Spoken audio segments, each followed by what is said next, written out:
Hey guys, welcome back to the Daily Departure. I am Noelle and I'm a Chicago-based flight attendant and I fly for a mainline US carrier. We're going to be diving back into my series, So You Want to Be a Flight Attendant today, and we're going to be talking about reserve versus line months. Now, you may have heard these terms before, they might be completely new to you, but it basically has everything to do with your flight attendant schedule and what that's going to look like month to month. This is something that's really important and also very helpful for a lot of people when deciding which airline that they want to apply for or that they want to work for.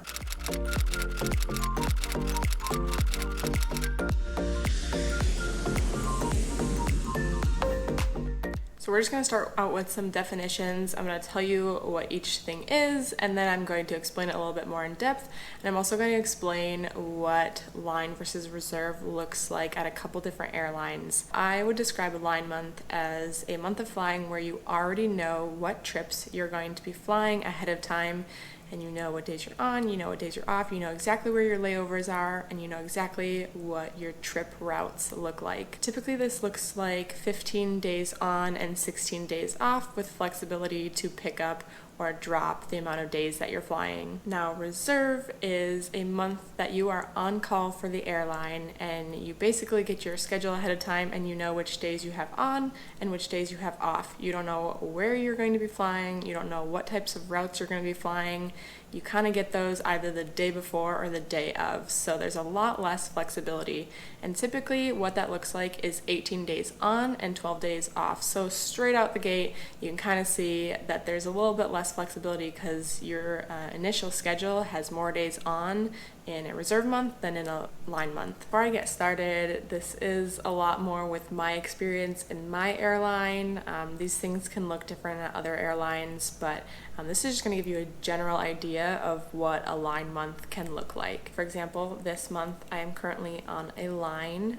I have a lot more flexibility because I can pick up trips ahead of time. I can trade into different trips.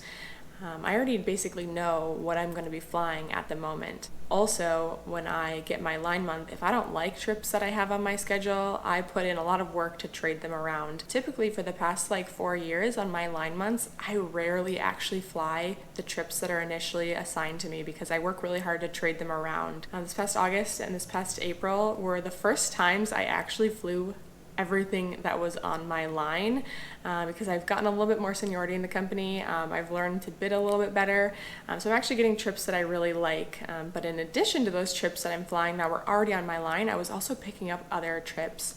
And last month I actually picked up trips from the company and from flight attendants. So that is the perk of having a line month, is that you have a lot more flexibility to pick up trips. You can also drop trips, or you can just trade them around in general. So you have a lot more say. So I'm gonna give you guys some examples of what that looks like to trade around your schedule and make it work for your life, for your schedule, and for what kind of flying you like to do too. When you have a line month and you wanna trade trips, there are two ways that you can trade trips. You can either trade trips with other flight attendants, or you can trade it with the company. When you go to trade trips with other flight attendants, we have an electronic trade board where you can post your trip and you're like, hey, this is the trip I have, I'd like something else. You can either say, just send me your trip request, or you can say, I only want to work these days. So if you have a trip that you want to trade me and it's on these days, go ahead and send me those. So you can be really specific or generic. It really just depends. Everyone kind of does different stuff. But for example, I had a 3-day trip on my schedule and I accidentally traded into it with the company, which I'll explain in a second. But I had a 3-day trip. It was a Saturday, Sunday, Monday trip, and I just decided that I didn't really like it. I didn't want to fly it. I didn't love the layovers. For whatever reason, I just didn't want it. So I posted it on the electronic trade board and I said, I want to trade this trip. I'm really flexible on dates. These are the dates I have open. Send me your requests. And then I went into the trade board and I looked at all the trips that other flight attendants posted, and I just started sending requests for trips that I thought I liked better than the one that I had. And flight attendants will get those requests and they can either say yes or no. A lot of them actually said no. They might have said no because they don't like my trip, they don't want to fly my trip, or maybe they already have a trip on those days. Eventually, I got sent a request from another flight attendant to trade my 3-day trip for 2 of her 1-day trips, and I liked what she sent me, so I accepted the trade request. So then that 3-day trip was gone from my schedule, and then I had 2 1-day trips on my schedule instead. Now, one of the other options to trade your trips is to trade with open time. So open time trips are basically trips that are in the system that are not assigned to a flight attendant yet.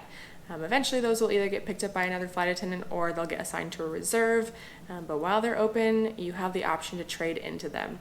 So my example to explain how you trade with open time trips is that one of those 2-day trips that I got from the flight attendant, who I traded my 3-day trip, I was like, I like this 1-day trip, but I would rather fly a different trip. So I went into the computer and I went into the trip trade system and I saw all the trips that were unassigned and I was like, okay, I really like this 3-day. So I put a request into the system and I said, if the system allows it based on my schedule and my seniority, I would like to take this trip and trade it for this one.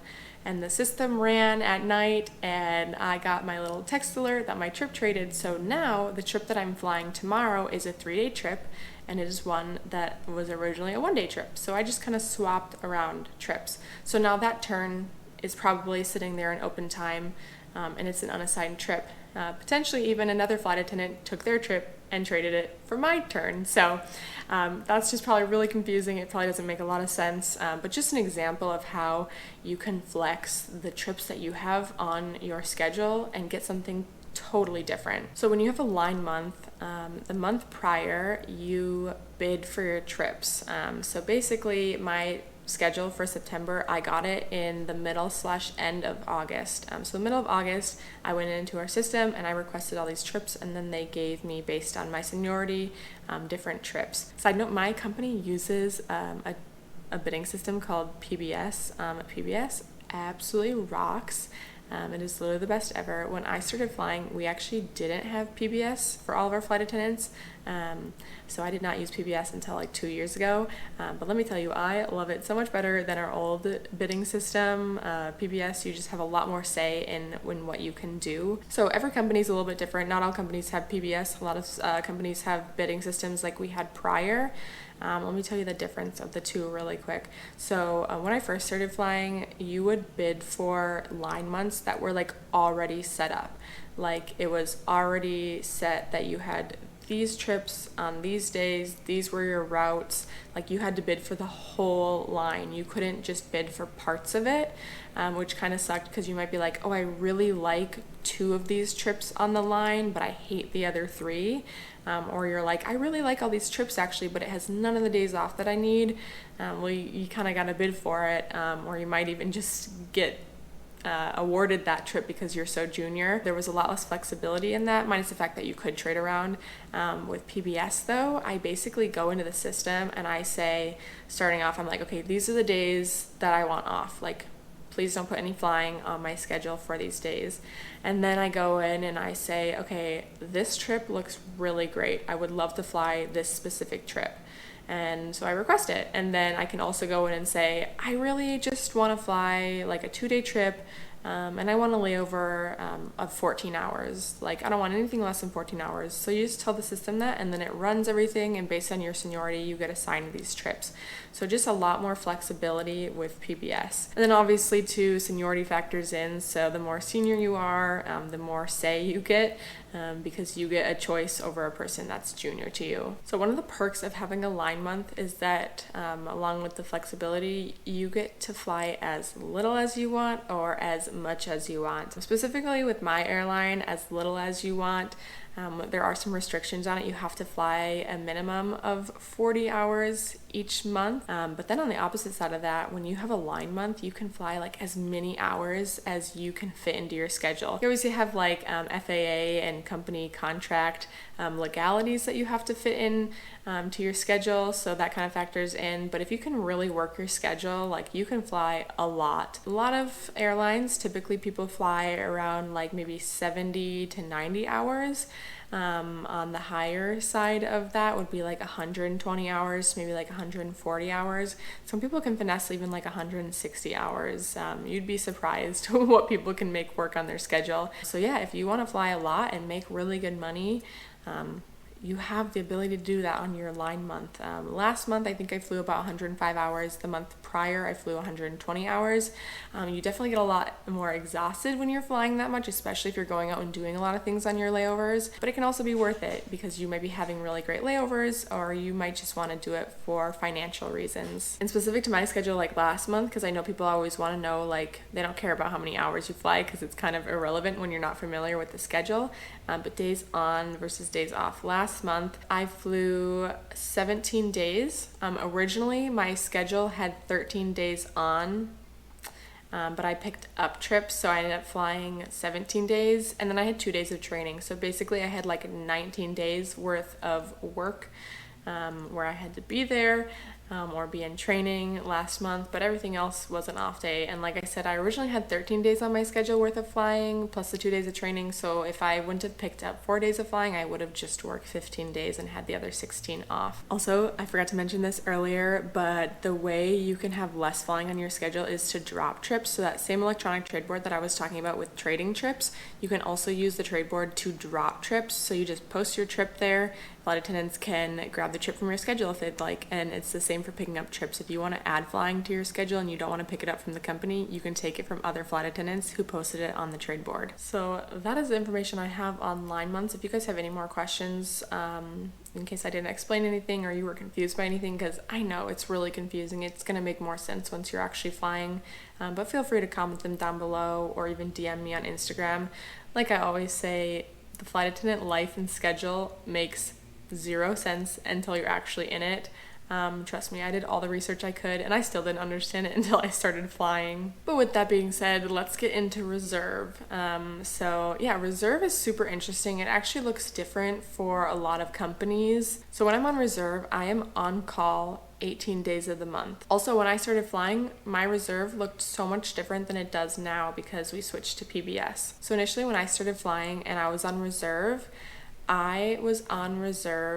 24 hours a day. So if I had 5 days of reserve, I started at midnight the first day and I ended at midnight the last day. So 24 hours that whole time I was on call. Now obviously within those 5 days of being on reserve, I usually got assigned trips, but if I didn't get assigned a trip the day prior, I was on reserve that following day and I was on call getting ready to get a trip from the company if they happened to call me. Also in that reserve system, there was no call out list. Like you did not know if you were next to get called or if you were the last one on the list. You just literally had no idea. So it was very stressful. A lot of people got really anxious from it. Being on reserve is really tough. Now with the system that I'm on, we actually have on-call shifts that are 12 hours long. Also have a call out list. So when you get put on call for the following day, you can go look at that list and you can be like, okay, I'm number 2 to get called, or like I am number 4 to get called, I'm number 50 to get called.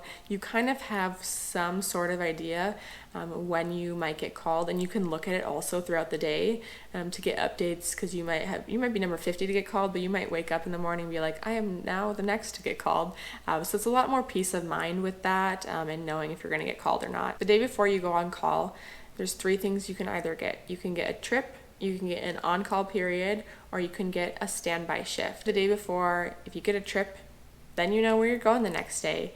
The second option is to get an on-call period. For my airline, we call those wraps, and we have 4 different wraps. And depending on what base you're at, those wraps start and end at different times. The company cannot call you with a trip until your wrap starts. And then once your wrap ends, if you didn't get called, you're off. So if you're on wrap A from 2 a.m. to 2 p.m., if 2 p.m. rolls around and they haven't called you, then you know that you're off for the rest of the evening. They can also assign you a standby shift.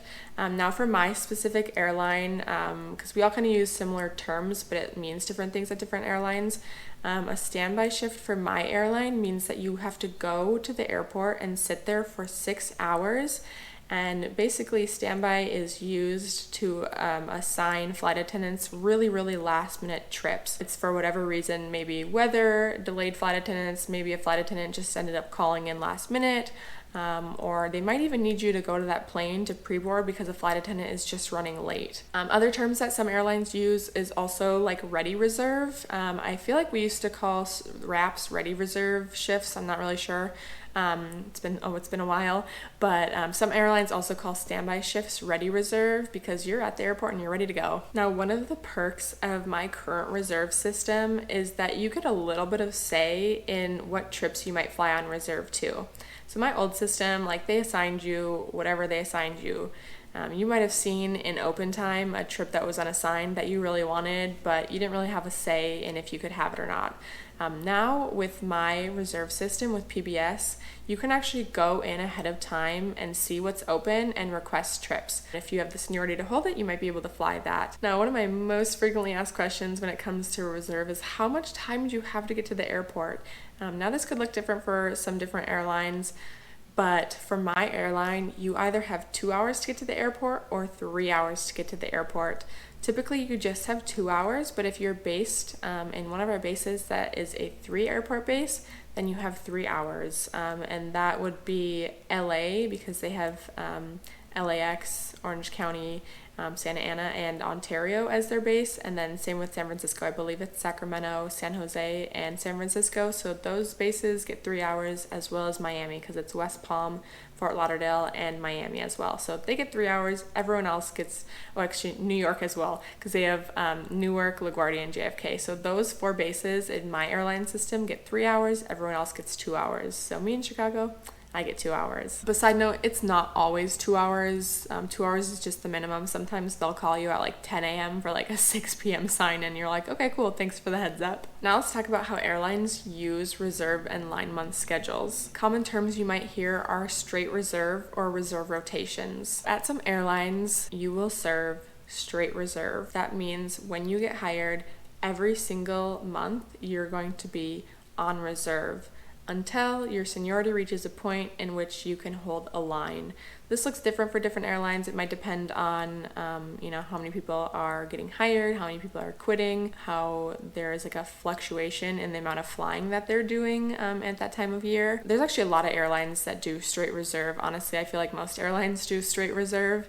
And straight reserve can be 6 months, it can be a year, it can be 2 years, it can even be like 4, 5, 6+ years. It just depends on what airline you work for and also where you're based, because some bases are a lot more senior than others. I really think most regionals are straight reserve. I believe Spirit is straight reserve. United is straight reserve. To my knowledge, those ones are.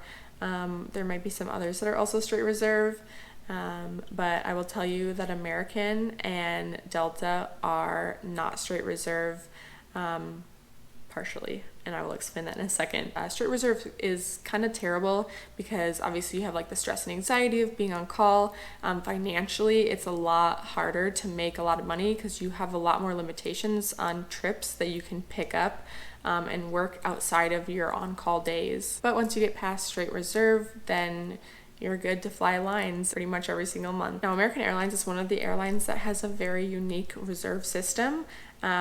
They have either straight reserve and then a 1-1 rotation and then a 3-1 rotation.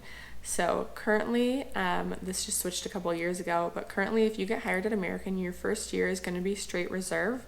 And then after that, for 3 years, you're going to serve reserve every other month. So you're on a 1-run rotation. So you're going to have a reserve month, and then a line month, then a reserve month, and then a line month, and so on for 3 years.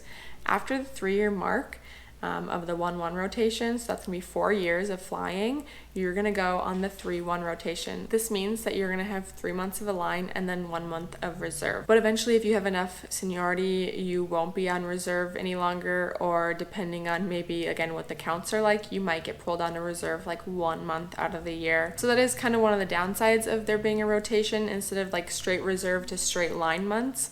But also at the same time, it gives a lot more flexibility for junior people to have the opportunity to have lines, especially because one of the biggest downsides to being on reserve is honestly finances. Side note, finance-wise, I have a whole video on that, so you can check that out if you're interested in how much flight attendants get paid. But also there are minimum guarantees for reserve months, so that is very, very helpful because sometimes on reserve, you actually don't even fly that much.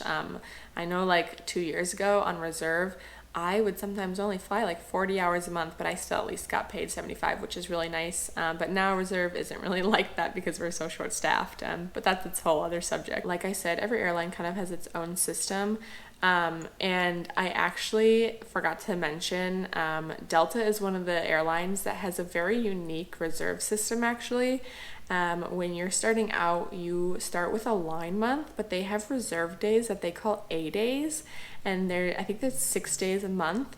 And the nice thing about that is I believe you can actually like drop your A days to other flight attendants. But I think that system is really cool, and like obviously like grass is always green on the other side. A lot of people are interested in switching to that because they think it sounds interesting, but I guess maybe some flight attendants that work for them don't like it. But yeah, when you start out, you basically have a line month. You're still on reserve for a little bit of time, but for the most part, like you have trips ahead of time, which is just really, really nice. Like, let me tell you, not being on call really rocks. So that's kind of a really unique thing to Delta and how they have their system set up. So I hope this video did help explain what line versus reserve months look like. I know it's, again, like so confusing, but I hope that gave you guys a little bit more peace of mind and helped explain it a little bit more. I hope that makes sense to you guys. If you have any more questions, feel free to DM me on Instagram and ask questions there, or even just throw them in the comments section below, and I will try to answer all of those to help you guys understand the schedule of a flight attendant a little bit more. If you enjoyed this video, make sure to give it a thumbs up, subscribe to my channel, and I will see you guys next time on the Daily Departure.